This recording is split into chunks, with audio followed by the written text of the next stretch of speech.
The legendary director Mani Ratnam, ഡയറക്ഷനിൽ ഉലകനായകൻ കമലഹാസൻ.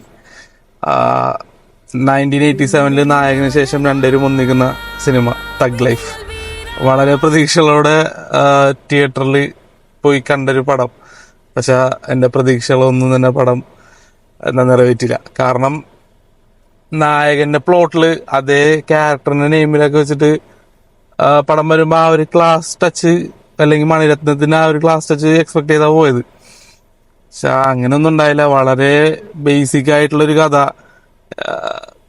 കുറെ സിനിമകളിൽ കണ്ടുപരിച്ചുള്ളൊരു കഥ, പ്രഡിക്റ്റബിൾ ആയിട്ടുള്ള സ്റ്റോറി. ഇതാണ് സംഭവിക്കാൻ പോണെന്ന് ഫസ്റ്റ് തന്നെ നമുക്ക് മനസ്സിലാകും. അങ്ങനത്തെ ഒരു കഥ എടുത്തിട്ട് ഇത്രയും ലോങ് ഡ്യൂറേഷനിലെ ഒരു സിനിമ എനിക്ക് ഒട്ടും കാണട്ടായില്ല പടം. കമലഹാസന്റെ ഒപ്പമാണെന്നുണ്ടെങ്കിൽ വൻ സ്റ്റാർ കാസ്റ്റ്, തൃഷ, ചിമ്പു, ജോജി, നാസർ, അങ്ങനെ കുറെ സ്റ്റാർ കാസ്റ്റ് ഉള്ള ഒരു പടം. പക്ഷെ എല്ലാവരും പെർഫോമൻസ് വൈസ് അടിപൊളിയാണെന്നുണ്ടെങ്കിലും സ്റ്റോറി വൈസ് അല്ലെങ്കിൽ സ്ക്രിപ്റ്റിലേക്ക് വരുമ്പോൾ പടം ഭയങ്കര ഷോക്ക് വരുന്നു.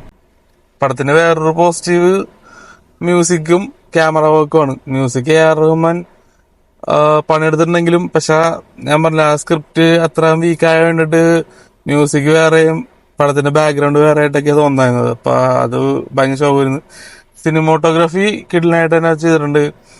കുറെ നല്ല ഫ്രെയിംസ് ഉണ്ട്, വൈഡ് ആംഗിൾസ്, കുറെ ലൊക്കേഷൻസ് കാണിക്കുന്നത്, കാർ ചേസ് ഒക്കെ ഉണ്ട്, 2-3 കാർ ചേസ് ഉണ്ട്. അതൊക്കെ അടിപൊളിയായിട്ട് ഷൂട്ട് ചെയ്തിട്ടുണ്ട്. പക്ഷെ ഇതൊക്കെ എല്ലാം നല്ലതാണെന്ന് പറയുമ്പോഴും പടത്തിന്റെ മെയിൻ എന്ന് പറഞ്ഞ സ്ക്രിപ്റ്റ് ആണല്ലോ, അത് ഭയങ്കര വീക്കാണ്. ഭയങ്കര സ്ലോ ഫേസ് ആയിട്ടുള്ള ഒരു സ്ക്രിപ്റ്റ്, ഒട്ടും അത് ആക്സെപ്റ്റ് ചെയ്യാൻ പറ്റില്ല. പടത്തിന്റെ ഫസ്റ്റ് ആ കമലഹാസന്റെ ഓൾഡർ വേർഷൻ കാണിക്കും, അതൊക്കെ അടിപൊളിയായിട്ട് നമുക്ക് ഫീൽ, മീൻസ് നായകൻ കണ്ട ഒരാളാണെന്നുണ്ടെങ്കിൽ ആ സീനൊക്കെ നമുക്ക് മനസ്സിലാവും. പിന്നെ ഇടക്കിടക്ക് കുറെ നായകനിലെ റെഫറൻസുകൾ അവിടെ ഇവിടെ ഒക്കെ പറയും. പക്ഷെ അതൊക്കെ കഥനെ സപ്പോർട്ട് ചെയ്തെന്ന് ചോദിച്ചാലില്ല. അപ്പൊ ഓവറോൾ മൊത്തത്തിൽ നോക്കിക്കഴിഞ്ഞാല് ഈ മലയാളത്തിന്റെ ചെക്കച്ചവന്തവാനം ഒക്കെ കണ്ടിട്ടുണ്ടെന്നുണ്ടെങ്കിൽ ആ പടമായിട്ട് കമ്പയർ ചെയ്യാനാണെന്നുണ്ടെങ്കിൽ ഫാർ ബെറ്റർ ആ പടം തന്നെയാണ്. ഇത് ഒട്ടും നമുക്ക് ഇൻട്രസ്റ്റ് ഇല്ലാണ്ട് കാണുന്ന ഒരു പടമായിട്ട് ഫീൽ ചെയ്ത്. അത് തികച്ചും എന്റെ ഒപ്പീനിയനാണ്. നിങ്ങൾ പടം കാണണം. നായകൻ നിങ്ങൾക്ക് ഇഷ്ടമാണ്, നായകന്റെ ആ ക്യാരക്ടർ നിങ്ങൾക്ക് ഇഷ്ടമാണെന്നുണ്ടെങ്കിൽ do watch Thug Life in theatres. നമ്മുടെ ചെറിയ വീഡിയോ ഇഷ്ടമെന്ന് വിചാരിക്കുന്നു. ഇഷ്ടമെങ്കിൽ ലൈക്ക് ചെയ്യുക, ഷെയർ ചെയ്യുക, സബ്സ്ക്രൈബ് ചെയ്യുക, കമന്റ് ചെയ്യുക, ചാനൽ കൂടുതൽ ആൾക്കാരിലെത്തിക്കാൻ ഹെൽപ്പ് ചെയ്യുക. ബൈ.